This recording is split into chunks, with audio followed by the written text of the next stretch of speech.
Number 1। अगर आप किसी बेजुबान जानवर को बेवजह परेशान कर रहे हो, उसे बेवजह छेड़ रहे हो, तो एक छोटा सा जानवर भी आपके लिए घातक साबित हो सकता है। वो आपकी जान तक ले सकता है। लेकिन अगर आप इन्हें कुछ ना कहें और अपने काम से काम रखें, तो एक खतरनाक जानवर भी आपको कुछ नहीं कहेगा। और इसी चीज को प्रूव करने के लिए इंडिया में एक बंदे ने अपने आप को 72 घंटों तक 72 खतरनाक सांपों के साथ बंद रखा। और आप बिलीव करेंगे कि 72 घंटे बाद वो वहां से जिंदा वापस आया और एक वर्ल्ड रिकॉर्ड बनाया। वो सिर्फ ये प्रूव करना चाहता था कि अगर आप सांपों को कुछ ना कहें, ना ही उन्हें छेड़ें, तो वो आपको बेवजह काटते नहीं हैं। गाइस, आप इसे घर पे ट्राई मत करिएगा। सिर्फ एक सिंपल सा मैसेज है कि आप जानवरों को जीने दें, इन बेजुबान जानवरों को कुछ ना कहें। Fact number 2। कोका कोला एक ऐसी ड्रिंक जो पूरी दुनिया में बहुत ज्यादा फेमस है। पूरी दुनिया के ऑलमोस्ट हर एक कोने में आप इसे खरीद कर पी सकते हैं। लेकिन पूरी दुनिया के 2 ऐसे देश हैं जहां पर कोका कोला ऑफिशियली नहीं बिकती। पर सवाल यह है कि वो कौन से देश हैं। डोंट वरी, मैं आपको बताता हूं। उन देशों के नाम है north Korea and Cuba.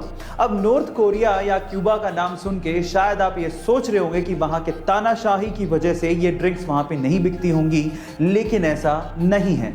US ने खुद ने ही इन दोनों देशों पे ट्रेडिंग के प्रतिबंध लगा रखे हैं। हालांकि अनऑफिशियली ये देश मैक्सिको और चाइना से, जो कि इनके नेबरिंग देश है, वहां से एक्सपोर्ट करके कोका कोला को मंगवाते हैं। यानी कि महंगे दामों में आप वहां पे कोका कोला का सिप का मजा अनऑफिशियली ले सकते हैं, लेकिन ऑफिशियली नहीं।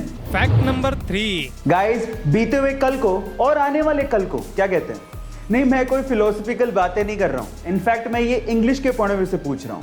खैर, ये तो आपको पता ही होगा कि बीते हुए कल को यस्टरडे और आने वाले कल को टुमारो कहा जाता है। लेकिन अगर मैं आपसे सवाल पूछूं कि कल के बाद जो दिन आएगा उसे इंग्लिश में क्या कहा जाता है, तो आप लोग क्या कहेंगे?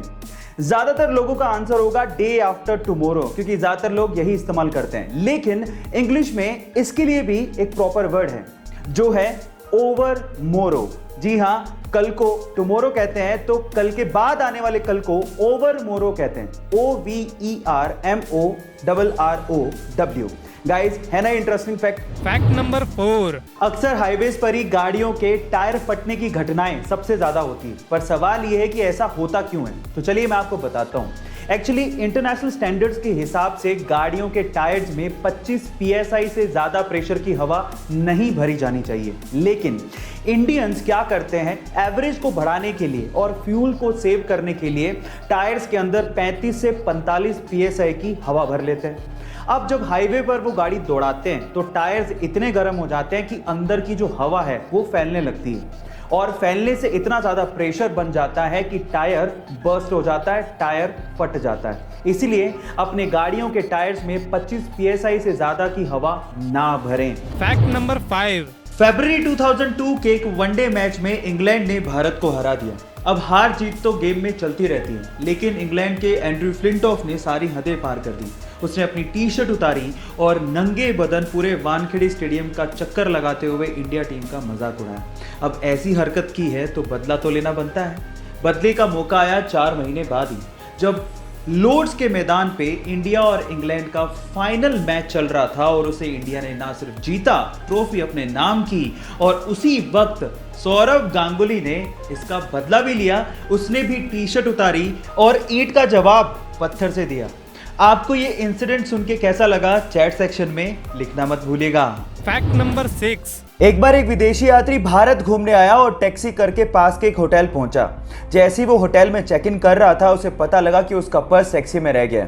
उसने होटल वालों को कहा कि प्लीज आप टैक्सी वाले से कांटेक्ट करिए, लेकिन उन्होंने कहा कि हमारे पास टैक्सी वालों के कांटेक्ट नंबर नहीं है। उसने भी बहुत कोशिश करी, लेकिन टैक्सी वाले का कहीं पता ही नहीं लगा। वो पूरी तरह से घबरा गया था, क्योंकि उसका क्रेडिट कार्ड, उसके आइडेंटिटी कार्ड सब पर्स के अंदर थे। लेकिन 2 घंटे बाद वो टैक्सी वाला आया और उसने उस विदेशी यात्री को उसका पर्स थमा दिया।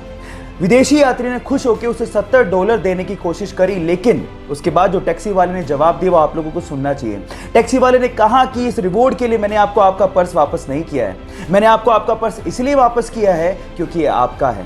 अतिथि देवो भव की भावना को साकार करने वाले उस टैक्सी वाले को मेरा सलाम। अगर वीडियो अच्छी लगी हो तो लाइक, शेयर और कमेंट जरूर करें। और हाँ, नए व्यूवर्स अभी तक आपने सब्सक्राइब नहीं किया तो लाल रंग के सब्सक्राइब बटन के ऊपर क्लिक करने के बाद बगल में दी गई घंटी के ऊपर क्लिक करें और उसके बाद ऑल के ऑप्शन पर जरूर क्लिक करें, ताकि आप ऐसे ही अमेजिंग और इंटरेस्टिंग फैक्ट आप सबसे पहले देख सके।